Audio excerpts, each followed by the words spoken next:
नमस्कार दोस्तों, स्वागत है आपका। मैं हूं पिंकेश। आज हम लोग बात करने वाले हैं एसबीआई कार्ड के बारे में, बिकॉज इसके क्वार्टर 4 FY20 के रिजल्ट्स आ गए हैं।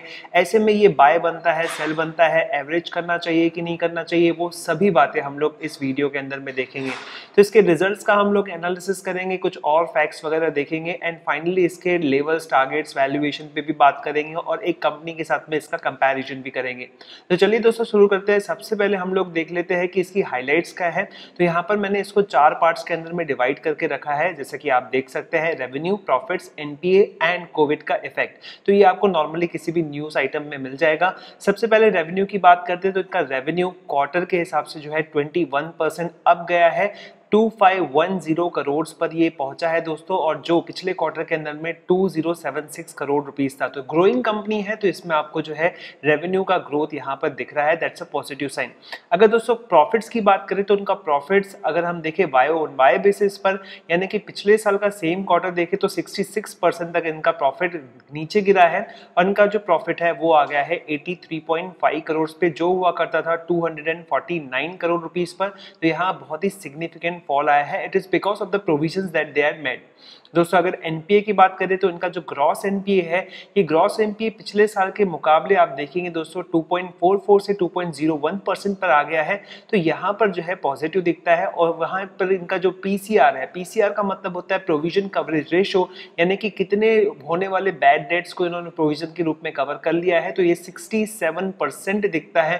तो दोस्तों इससे समझ में आता है कि ये काफी अच्छे प्रोविजन यहाँ कर रहे हैं। हालांकि ये 70% तक हो जाना चाहिए, स्टिल इट इज ओके। और दोस्तों सबसे बड़ी बात जो इस पर्टिकुलर रिजल्ट की है वो ये है कि इन्होंने कोविड के इफेक्ट को यहाँ पर पहले से ही, क्योंकि अकाउंटिंग के अंदर में आपको पहले से ही लॉस को प्रोवाइड करना पड़ता है, तो उन्होंने यहाँ पर 489 करोड़ रुपीस का लॉस प्रोवाइड कर दिया है, एक प्रोविजन इसके अंदर में डाल दिया है। तो आप समझ सकते हैं कि इनका जो भी प्रॉफिट दिख रहा है उसके अंदर में आप लोगों को 489 करोड़ रुपीस प्लस कर दीजिए, तो उतना जो है उनका एक्चुअल प्रॉफिट है। और ये नोशनल लॉस यहाँ पे उन्होंने बुक किया है। ये पैसा रिकवर भी हो सकता है, जैसे ये रिकवरी की चांसेस इसमें बढ़ जाएगी तो ये इसको रिवर्स भी कर सकते हैं। चलिए दोस्तों अब देख लेते हैं कि किस किस तरह की रिस्क रहती है क्रेडिट कार्ड बिजनेस के अंदर में। तो बेसिकली ये लोग कार्ड्स के जो स्पेंडिंग रहती है उससे कमाते हैं। तो यहाँ पर जो है उसके बाद उसमें ईएमआई जो है कन्वर्ट किया जाता है, उसके इंटरेस्ट से कमाते हैं, उसकी प्रोसेसिंग फीस। और इनके पास में बहुत सारे फीचर्स है, जैसे कि एंड कैश फीचर। मैं अपने पिछले वीडियोस के अंदर में बता चुका हूँ कि ये अपने कस्टमर्स को जो है एक प्रकार से एक लिमिट दे देते हैं, कैश दे देते हैं, उनके अकाउंट में वो पैसे आ जाते हैं और फिर उसको ईएमआई में कन्वर्ट करके जो है ये उसके ऊपर में इंटरेस्ट चार्ज करते हैं। 13-14% का इंटरेस्ट ये चार्ज करते हैं। तो इसमें इनको जो है काफी अच्छा प्रॉफिट होता है। तो दोस्तों यहाँ जब भी प्रॉब्लम जाता है इकोनॉमी के अंदर में, और जैसी सिचुएशन अभी चल रही है लॉकडाउन वाली, तो यहाँ पे जॉब लॉसेस होते हैं और जॉब लॉस का सबसे पहला जो है इफेक्ट पड़ता है क्रेडिट कार्ड पेमेंट्स पे। लोग डिफॉल्ट करना शुरू कर देते हैं। तो दोस्तों यहाँ पर जो सिचुएशन अभी चल रही है कंट्री के अंदर में, उसके हिसाब से इनके कार्ड बिजनेस के अंदर में बहुत ज्यादा इंपैक्ट पड़ा है। और ये ऑब्वियसली जो है जो मिड मार्च है उससे ही पड़ना शुरू हो गया था। तो दोस्तों आप देखेंगे अप्रैल पूरा का पूरा आप देखेंगे ये लॉकडाउन के अंदर में गया है। तो मई का महीना भी जो है लगभग लॉकडाउन के अंदर में जाने वाला है। काफी मेजर सिटीज इसके अंदर में, बहुत ही कम सिटीज है जो कि ग्रीन जोन के अंदर में आई है। तो वहां पर स्पेंडिंग भी जो है इनकी बहुत ज्यादा नहीं रहेगी, बिकॉज मेजरली इनके जो कार्ड्स है वो मेट्रो सिटीज और टायर 2 सिटीज में रहते हैं जहां पे प्रॉब्लम्स ज्यादा है। तो आप समझ सकते हैं दोस्तों अच्छी तरह से यहाँ पर जो है इनके बिजनेस को जो है डायरेक्ट इंपैक्ट पड़ा है, क्योंकि यहाँ पे लोग बाहर नहीं जाने वाले, रेस्टोरेंट में नहीं जाने वाले, किसी मॉल में जो है परचेसिंग करने नहीं जाने वाले, तो ऑब्वियसली जो है स्पेंड वो ज्यादा नहीं करेंगे। चलिए दोस्तों बात करते हैं इनके इन्वेस्टर प्रेजेंटेशन से। कुछ चीजें मैं लेकर आया हूं आपके लिए। सबसे पहले प्रॉफिट आफ्टर टैक्स की बात करते हैं। नंबर 1 1245 करोड़ का है, और अगर दोस्तों इसमें कोविड का इंपैक्ट नहीं होता था तो ये प्रॉफिट आता था 1662 करोड़ रुपए का। तो परफॉर्मेंस तो बहुत ही स्टेलर है दोस्तों, काफी अच्छा परफॉर्मेंस है। 44% का प्रॉफिट जो है ईयर ऑन ईयर बेसिस 2019 के मुकाबले बढ़ा है। परफॉर्मेंस बहुत ही बेहतरीन है। 40% जो है it's a magic kind of thing. अगर दोस्तों हम लोग बात करते हैं रिटर्न ऑन एवरेज एसेट्स की, तो इनका रिटर्न ऑन एवरेज एसेट्स मतलब इनका जो टोटल पोर्टफोलियो है, जितने रिसीवेबल्स है उसमें ये कमाते हैं दोस्तों 5.5%। लेकिन दोस्तों अगर ये प्रोविजन नहीं करते थे तो ये कमाते थे 7.2%। तो यहाँ पर 0.64% की बढ़त देखने को मिली है पिछले साल के हिसाब से। दोस्तों अगर इनकी इक्विटी पर रिटर्न की बात करें तो ये भी काफी अच्छी दिखती है, 27%। अगर कोविड का इम्पैक्ट नहीं डालते तो 35% इज समथिंग मिरेकलस। और दोस्तों बात करते हैं कि कैपिटल एडिक्वेसी तो 17.7, अगर आप आईडीएफसी फर्स्ट बैंक की देखें तो मैंने आपको बताया था वो 13.5 वगैरह पे है। तो आप समझ सकते हैं कि यहाँ पर काफी बेहतर जो है कैपिटल एडिक्वेसी है और इसमें बढ़त देखने को मिली है। दोस्तों नंबर 5 बात करते हैं स्पेंड्स की, तो इनके क्रेडिट कार्ड से कितना स्पेंडिंग हुआ है, तो पिछले साल के मुकाबले आप देखेंगे 27% स्पेंडिंग ज्यादा हुआ है। अगर रिसीवेबल्स की बात करेंगे तो इनको अभी भी लोगों से 24,000 करोड़ रुपए लेने हैं। अगर इनके ग्रॉस एनपीए की बात करेंगे तो इसको मैंने आपको बताया कि ये डाउन हुआ है, दैट्स अ पॉजिटिव थिंग। लेकिन दोस्तों ये तो हिस्टोरिकल आंकड़े हो गए पूरी तरह से। हिस्टोरिकल आंकड़ों पर कितना भरोसा किया जा सकता है, क्योंकि हमको फ्यूचर आउटलुक यहाँ पर देखना है। तो दोस्तों अगर आप देखेंगे कि आज ये रिजल्ट आया तो आज के दिन आप देखेंगे कि इसका शेयर जो है 2% गिरा है। तो आप देख सकते हैं अभी इसका प्राइस जो है 561 रुपीज पर है, उसका मार्केट कैपिटलाइजेशन अराउंड 54,000 करोड़ का है। तो ये इन्फॉर्मेशन मैं देख रहा हूँ टिकर टेप से, तो टिकर टेप के लिए आप जो है डिस्क्रिप्शन में लिंक ले सकते हैं या फिर पिन कमेंट के अंदर में ले सकते हैं। एक बार जरूर विजिट कीजिए दोस्तों, ये हमारे वीडियो के स्पॉन्सर है। तो आप देख सकते हैं दोस्तों यहाँ पर आपको जो रिस्क दिख रही है, जो लो रिस्क यहाँ पर दिख रही है, तो यहाँ पर आपको दिख रहा है 1.41%। तो कुछ हिस्टोरिकल बातें मैं कर लेता हूँ कि इसका जो शेयर है उसका इशू प्राइस था अराउंड 750, 755 टू बी एग्जैक्ट। और दोस्तों उसके बाद में ये आपको पता है किस तरह की इसकी हालत रही है। तो ये नीचे आया था, डिस्काउंट पे लिस्ट हुआ था, उम्मीदें बहुत ज्यादा थी इस शेयर से, और इसके बाद में जो है मैंने वीडियो बनाया था उसके अंदर में मैंने कहा था कि अगर गिर रहा है तो गिरते रहने दो, कोई दिक्कत वाली बात नहीं है, गिरते रहने दो, कंपनी बहुत ही शानदार है। उसके बाद इसका रिकवरी हुआ, 760 के लेवल्स पर ही आया, कुछ लोग वहां से निकले।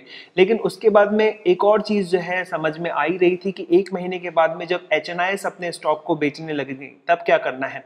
तो जब मैंने पहली बार जब इसका लिस्टिंग हुआ था उसके बाद में क्या होने वाला है ऐसा मैंने वीडियो बनाया था, उसमें कहा था कि गिर रहा है तो गिरते रहने दो, प्लीज अभी उसको जो है एवरेज करने के चक्कर में मत जाओ। एंड हुआ भी हुई कि एक महीने के बाद में एचएनआईएस ने सेलिंग वहां पे शुरू की और उसका शेयर 501 रुपए पर आ गया। एंड फिर मैंने एक वीडियो बनाया लगभग 530 रुपए तब उसका प्राइस चल रहा था। तब मैंने कहा कि अब आप एक जो है पॉइंट यहाँ पे एवरेज कर सकते हो, थोड़ा मामूली सा एडिशन यहाँ पे कर सकते हो। अगर नेक्स्ट एडिशन आपको करना रहा तो 450 के लेवल पे करेंगे आप लोग। तो दोस्तों यहाँ पर आप समझिए कि यहाँ पर लेवल्स का गेम चल रहा है और इसका एक सपोर्ट सिस्टम जो है बन चुका है। इसका सपोर्ट अराउंड 500 के करीब करीब बन गया है। 495, 500, 505 इस तरह का इसका सपोर्ट यहाँ पे रहेगा। तो यहाँ पे बेसिकली जो है एवरेज करना चाहिए था। दोस्तों अब हम देखते हैं कि इनका जो परफॉर्मेंस रहा है वो मिड मार्च के बाद कैसा रहा है। तो आप सब लोगों को पता है दोस्तों 22 मार्च को जनता कर्फ्यू लगा था, उसके बाद से लॉकडाउन चल रहा है और फाइनेंशियल ईयर खत्म हुआ है दोस्तों 31 मार्च 2020 को। तो यहाँ पे दो आंकड़े जो है देखने बहुत जरूरी रहेंगे, एक 2.5 महीने का 2.5 मंथ्स का जनवरी से लेकर मिड मार्च तक, और उसके बाद में 15 दिन का यानी कि मिड मार्च से लेकर 31 मार्च तक का। तो ये दो चीजें जो है हम लोग यहाँ पे कवर करने की कोशिश करेंगे।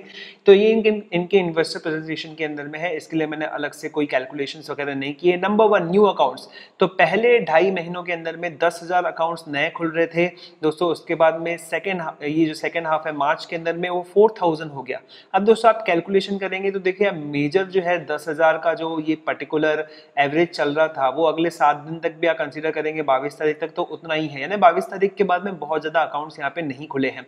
नंबर 2 स्पेंडिंग जहां पर हो रही थी 376 करोड़ पर, तो वो डाउन हो गई 256 करोड़ रुपीस पर आ गई पर डे के हिसाब से। जहां पे रीपेमेंट्स की बात करें तो पहले 411 करोड़ 2.5 मंथ्स के अंदर में डेली जो है रीपेमेंट्स होते थे वो कम होके 316 करोड़ पर आ गए। और जहां हम लोग बात करते हैं ट्रेजरी ऑपरेशंस की, तो दोस्तों इनके पास में जो फंड्स अवेलेबल है अभी 3700 करोड़ के फंड्स अवेलेबल है। दोस्तों यहाँ पर जो है दिक्कतें बहुत ज्यादा नहीं दिख रही थी अगर हम 3 महीनों को पूरा का पूरा ले, लेकिन फंड पोजीशन काफी स्ट्रांग यहाँ पे दिखती है। लेकिन डेफिनेटली दोस्तों जो न्यू अकाउंट्स खुलेंगे अप्रैल के अंदर में वो बहुत ही कम रहेंगे, बिकॉज 22 मार्च के पहले इन्होंने कुछ इंक्वायरीज लेकर रखी होगी, तो वो इंक्वायरीज जो है उसके बेसिस पे लोग अकाउंट खोल रहे होंगे, तो ये अप्रैल महीने तक तो नहीं चल सकता, तो बहुत ही कम अकाउंट्स इसके अंदर में खुलेंगे। सेकंड स्पेंडिंग की बात करें तो लोग ऑनलाइन चीजों पर ही स्पेंडिंग करेंगे, कोई कोर्स खरीदेंगे, क्योंकि यहाँ पे बहुत सारी चीजें अलाउड नहीं थी, ग्रोसरीज वगैरह के अलावा बहुत सारी चीजें अलाउड नहीं थी। दोस्तों रीपेमेंट्स की बात करेंगे तो यहाँ पर रीपेमेंट्स लगभग मार्च तक जितने लोगों के आने थे या फिर अप्रैल तक जितने लोगों के आने थे, क्योंकि लोगों को तो सैलरी मिल रही है पूरी की पूरी, क्योंकि वहां पे अनसर्टेनिटीज थी कि लॉकडाउन जो है है बहुत सारे समय तक नहीं चलेगा, तो यहाँ पे एम्प्लॉयर्स ने सैलरीज दी होगी और सब लोगों के पास कुछ ना कुछ पैसा रहता ही है, तो मुझे नहीं लगता कि यहाँ पे बहुत ज़्यादा रीपेमेंट जो है का इशू जाएगा या फिर उस समय तक जो है बहुत ज़्यादा प्रॉब्लम गया होगा अप टिल 31 मार्च 2020। उसके बाद में एक महीने के बाद अप्रैल के बाद में जो है प्रॉब्लम्स गए होंगे। और ट्रेजरी ऑपरेशंस देखिए दोस्तों, 3700 करोड़ रुपए इनके पास फंड्स अवेलेबल है, तो इसके बाद में उनको बहुत ज़्यादा फंड्स की जरूरत भी नहीं पड़ी होगी बिकॉज स्पेंडिंग वैसे ही कम हो गई है। अब दोस्तों हम लोग बात करते हैं कि इनका मार्केट शेयर कैसा है। तो ये पहले भी मैं एसबीआई कार्ड का जब पहला रिव्यू वाला बनाया था वीडियो, उसके अंदर में भी अवेलेबल है, काफ़ी सारे यूट्यूब चैनल्स ने भी आपको बता दिया होगा, तो इसको नए प्रोस्पेक्टिव से बताने की कोशिश करूंगा। ग्रोथ तो आप देख सकते हैं यहाँ पर अच्छी तरह से, कार्ड्स एंड फोर्स 100 कार्ड्स में से 18 कार्ड्स एसबीआई के हैं, मतलब हर 5वां कार्ड जो है एसबीआई का होता है क्रेडिट कार्ड में। स्पेंडिंग अगर होती है दोस्तों, तो अगर 1 लाख की स्पेंडिंग होती है तो उसमें 17.9 जो लैक्स की स्पेंडिंग रहेगी, 17,000 रुपए की जो स्पेंडिंग रहेगी वो रहेगी एसबीआई कार्ड की। तो दोस्तों ये पहले 10 महीने के हिसाब से इन्होंने यहाँ पर दिया हुआ है, तो आप समझ सकते हैं दोस्तों इनका जो है मार्केट शेयर अच्छा खासा है। और इसके बाद आता है आईसीआईसीआई प्रूडेंशियल, नंबर 1 पे आता है एचडीएफसी बैंक। देखते हैं इनके हिस्टोरिकल फाइनेंशियल्स, और यहाँ पर आप देख सकते हैं दोस्तों इनका नेट इनकम देखिए दोस्तों 2018-19-20, तो ये डबल हो गया है लगभग 2018 के कंपेयर में 2020 पर। और प्रॉफिट आफ्टर टैक्स देखेंगे 200, और प्रॉफिट आफ्टर टैक्स देखेंगे दोस्तों 604 करोड़ रुपए का ये प्रॉफिट बढ़ के जो है 1245 करोड़ हो गया है। और अगर इसमें कोविड का इम्पैक्ट हटा देते हैं तो ये लगभग 1600 करोड़ का हो गया है। तो ये काफ़ी जो है कंपनी के पोटेंशियल के बारे में बताता है कि कंपनी किस स्केल पर खेल रही है। अब दोस्तों बाकी जो फिगर्स है वो बहुत इंपॉर्टेंट है। सबसे पहले हम लोग बात करते हैं एनआईएम की। तो एनआईएम देखिए दोस्तों इनका 16.6% है। इट्स समथिंग रियली मैजिकल दोस्तों, क्योंकि इनका कॉस्ट ऑफ फंडिंग मैंने जहाँ देखा था 8% था। तो इसका मतलब ये लोग जो इंटरेस्ट वगैरह चार्ज कर रहे हैं, क्योंकि हम तो देखते हैं भाई 1.2% का इंटरेस्ट ये चार्ज हो रहा है, लेकिन उसका कंपाउंडिंग वगैरह वो मैजिकल चीज़ें जब होती है कैलकुलेशंस के अंदर में, वो कस्टमर को पता ही नहीं चलती, और इसकी वजह से इनका जो नेट इंटरेस्ट मार्जिन है वो 16% का है। स्मॉल फाइनेंस बैंकों को आप देख लीजिए दोस्तों, उनके पास तो फंडिंग के बहुत अच्छे सोर्सेस अवेलेबल रहते हैं, तो भी उन लोगों की 16.6% की नेट इंटरेस्ट मार्जिन नहीं होती है। दोस्तों इतना शानदार चीज आपको बहुत ही कम कंपनीज के अंदर में मिलेगा।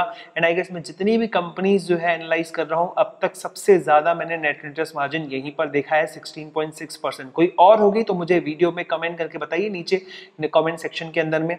नेक्स्ट दोस्तों कॉस्ट टू इनकम रेशियो 56% है, तो इस ओके ठीक समझा जा सकता है दोस्तों। उसके बाद में जीएनपीए की बात करेंगे तो 2.0, ये थोड़ा सा डाउन हुआ है, तो ये अच्छी बात होती है। अगर नेट एनपीए की बात करेंगे तो 0.7%, ये भी जो है नीचे है दोस्तों। 1% के नीचे होना चाहिए एनएनपीए, तो उस चीज पर ये खरे उतरे हैं यहाँ पर। तो दोस्तों उसके बाद हम लोग बात करेंगे आरओएए, यानी कि एवरेज एसेट्स पे जो रिटर्न है ये 5.5% है, तो ये भी यहाँ पे इंक्रीज हुआ है हिस्टोरिकली। उसके बाद बात करेंगे एवरेज इक्विटी पर जो इनका रिटर्न है, देखिए लगातार यहाँ पर जो है थोड़ा रिसाव आ रहा है। आप देख सकते हैं 31% हुआ करता था 2018 के अंदर में, वो कम होकर 28.4, और उसके बाद में 2020 में अब 27.4 पर ये आ चुका है। अगर इनका कैपिटल एडिक्वेसी देखेंगे दोस्तों, तो यहाँ कैपिटल एडिक्वेसी काफ़ी अच्छा है, तो इसका मतलब ये मजबूत है, कैपिटल एडिक्वेसी मजबूत है, इनको एक्स्ट्रा फंड्स की जरूरत नहीं है।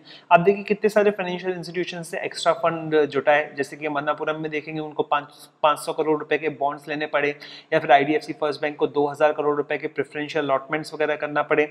तो यहाँ पर उनको ऐसी कोई प्रॉब्लम की जरूरत नहीं रहेगी, और लिक्विडिटी तो सफिशिएंट है 3700 करोड़। मार्केट के अंदर में ऐसी कोई न्यूज भी नहीं आएगी इनको एक्स्ट्रा जो है पैसे लेने पड़ रहे हैं। ईपीएस, यस ईपीएस की बात करते हैं दोस्तों, तो ईपीएस काफी अच्छा इंप्रूव हुआ है। 7.7 का ईपीएस इनका 13.3 पर पहुंचा है दोस्तों, 13.3, तो काफी अच्छा ईपीएस है दोस्तों। अगर हम बात करते हैं कि इसका कोविड का इम्पैक्ट अगर हटा देते हैं तो इनका ईपीएस काफी अच्छा आता है।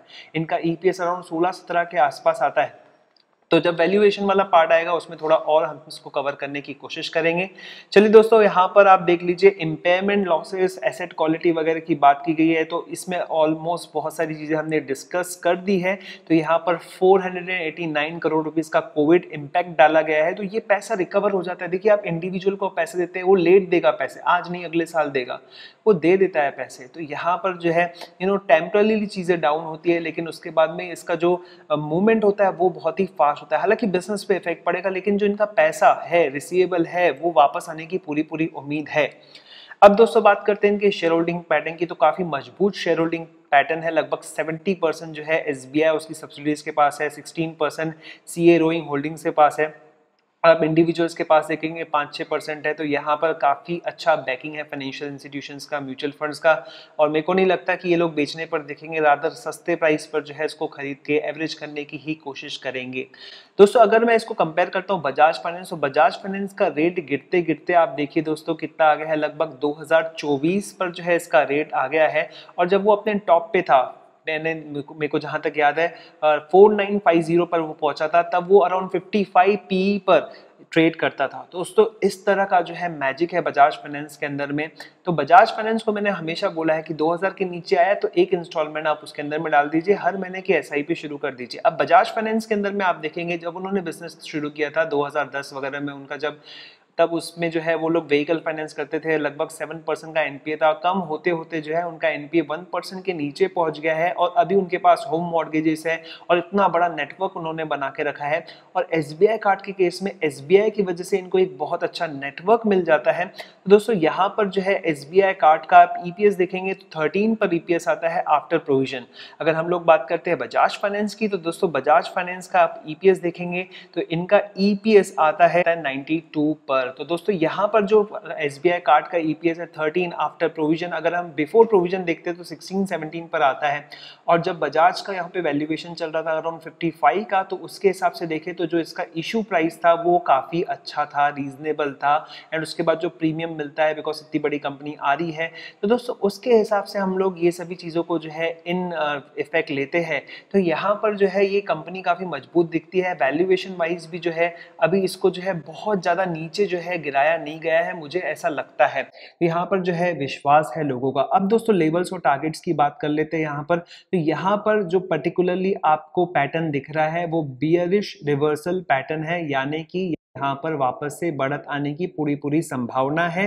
तो दोस्तों यहाँ पर जो है मैं 3 साल का प्रोस्पेक्टिव लेता हूँ तो ये काफ़ी अच्छी कंपनी है, इसमें जो है आपको अच्छे रिटर्न्स देखने को मिल सकते हैं। जैसे ही इकोनॉमिक रिवाइवल होगा, मे बी 6 महीने, 7 महीने, 8 महीने, 1 साल के बाद में जो है ये शेयर काफ़ी अच्छी तरह से रफ्तार पकड़ने वाला है। आपके जितने भी पैसे हैं वो रिकवर हो जाएंगे, जिस भी रेट पर आपने लिया हुआ है वो रिकवर होने की पूरी चांसेस है। अगर हम लोग बात करते हैं लेवल्स की, तो लेवल्स के लिए मैं आपसे यही कहूँगा कि आपको यहाँ पर एडिशन करने को मांगता है तो आप एक एडिशन कर सकते हैं, लेकिन मुझे लगेगा कि यहाँ पर थोड़ा रुकिए, इसको नीचे गिरने दीजिए। हो सकता है कि मार्केट में एक बार गिरावट का दौर शुरू हो और उस समय जब ये 500 रुपए के आजू बाजू आता है तो एक आपको जो है एडिशन वहां करना चाहिए। उसके भी नीचे अगर आप स्तर देखते हैं तो अराउंड 400 से 450 के स्तरों पर आप वहां पर एक एवरेज कर सकते हैं। दोस्तों आप अपना एनालिसिस जरूर कीजिएगा, किसी भी यूट्यूब वीडियो के बेसिस पे किसी भी टाइप का डिसीजन आपको नहीं लेना चाहिए, बिकॉज पैसा आपका है और लॉस भी आपका है, प्रॉफिट भी आपका है। आई होप आपको ये वीडियो पसंद आया होगा। अगर वीडियो पसंद आया होगा तो लाइक कर दीजिए, शेयर कर दीजिए, चैनल को सब्सक्राइब कर दीजिए। नमस्कार दोस्तों।